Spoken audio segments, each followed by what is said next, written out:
Alright, so in this episode of Displacement Garage, we're going to be putting some new LED bulbs in the new headlights, so stay tuned.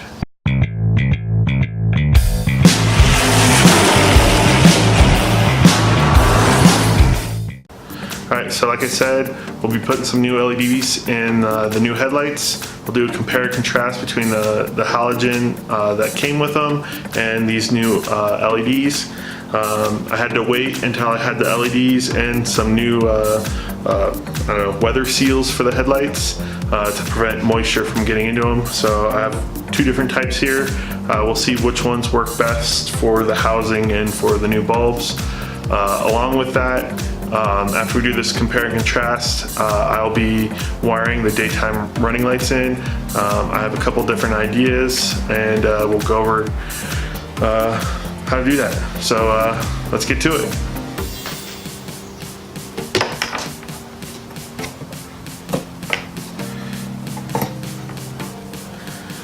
Alright, so first thing we're going to have to do is cut this H1 to H11 pigtail out.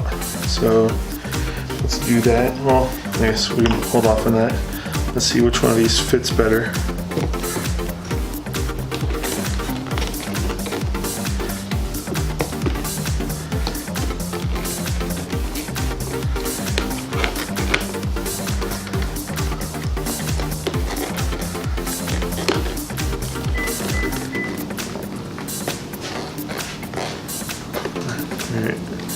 Not really liking that. Let's give this a shot.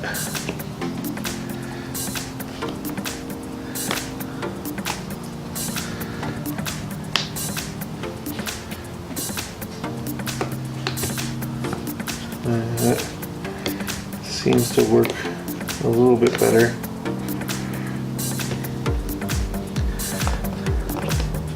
All right, let's try this one.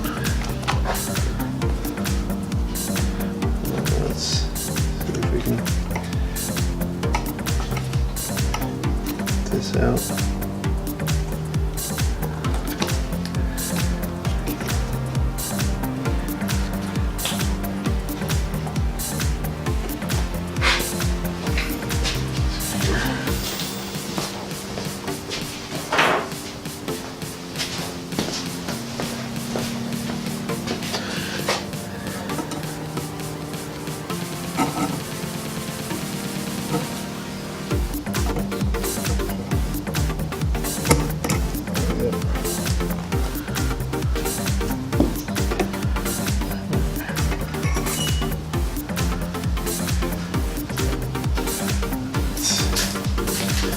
That guy right there.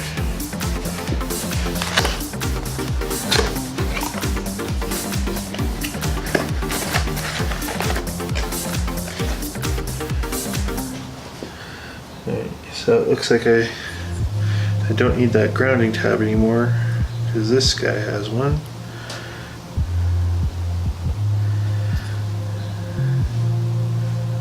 That seems to be about right.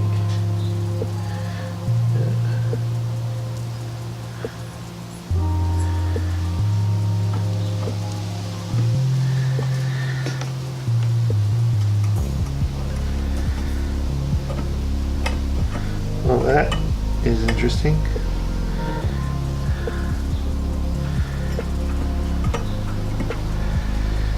It's not fitting straight in.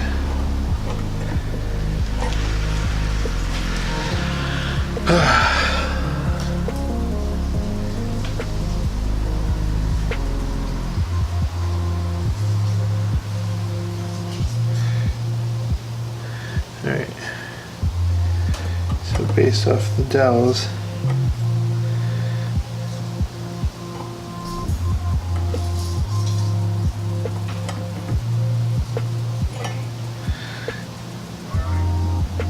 alright, looks like we're gonna have to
All right, so the new LED bulbs are in. Some little issues there, as you saw. I had to file down the H1 housing a little bit to accommodate the little bit wider flanges on the LED bulb. Pretty quick and easy once I figured it out. The second problem was using the retaining clip that came for this type of H1 housing. So luckily the collar came off the LED bulbs, a couple little tabs. I was able to secure that down with the clip, and then slide the LED bulb back in. And the other thing I had, the weather seal. I prefer the ones I installed better. The opening on these ones was a little too much, and it didn't really fit into, snap into the hole there. So we're gonna run with those other ones and see how they hold up. And the last problem I had was on this slide over here. Mixed the ground and the power wire, pulled out the voltmeter just to make sure it was getting power through that adapter harness. I busted it. As you saw, I used some painter's tape to put it on and having electrical tape. I'm gonna go see if I can find either a crimp-on H1 clip for the power, or a whole nother H1 to H11 adapter, and make that a bit more permanent, a bit more better for weather and environments. So for now, let's go to the comparison, and then we'll come back and I'll do the white daylights, probably another day or two. So see you in a little bit.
So that was a comparison between the halogen bulbs that came with the lights and the LED bulbs I put in. So overall, I'm pretty happy with it. I don't think it's quite as good as the factory headlights with the LED bulbs, but I also think I'm less likely to blind oncoming traffic. So I'm gonna take that as a win. At some point down the road, I'm gonna try and align them a bit better, see if I can get a bit better visibility. But overall, I'm still really happy with them. All right, so now we're gonna make the daytime running lights work. I've thought a couple different methods for doing this. Right now we're gonna go the easy route, but I am gonna use a weather pack connector, so I can in the future add a relay to the circuit, and the relay will allow it so when I turn the headlights on, the daytime running lights will turn off, but we'll do that in the future. So for right now, we're just gonna splice into the harness and add a couple weather pack connectors, and then add the matching connector to the headlight side, and then that way, if I need to remove the headlights for some reason in the future, I can just disconnect it without having to cut any terminals. And then hopefully I have stuff on hand to repair the damaged connector I have on this side. So let's get to it. All right, so here's everything I'm gonna need to make the daytime running lights work. Multimeter, tools, a crimper, various connections, weather pack connector. I have crimp-on connections as well as the solder splices. I think I'm gonna go with the solder splice. I've got heat shrink to use afterwards to make it weather tight. I have some wire covering to make it look professional. Zip ties, these will fix hopefully the H1 connector. So I also have two different sizes of wires here. I have this 14 gauge black and red wires. However, I think that's a little much for the current that these LEDs will be drawing. So I raided my stash and found some wire from doing some radio installs. And I think this is, probably, a good gauge here. And I've got enough, black and red here to make some good connections. So I'll probably end up using that. So let's get to it.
Here we go. All right. They're both in. They are a little dim. Maybe we can address that in the future, like I've said. But yeah, I'm stoked. Let's see what they look like with the headlights on.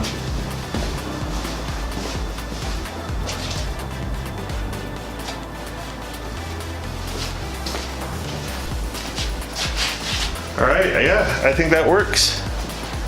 Let me know what you guys think in the comments below. All right, so that's it for this episode. Lights are in. I think they're looking pretty good. Obviously, I gotta finish bolting that one down. Slow down a little bit, babysitting my daughter for a while. Wife had to run to work, so but I don't know. I think they look really good. It took a little bit of work getting them in, sealing, wiring the daytime running lights and stuff like that. As far as complaints for the lights, a little bit of light bleed for the ambers on the side. Wish the white daytime running lights were a bit brighter. I wish there was a couple adjustments for the lights instead of just, I think, horizontal, right? Yeah, vertical. So otherwise, I still think they're a great purchase for the price.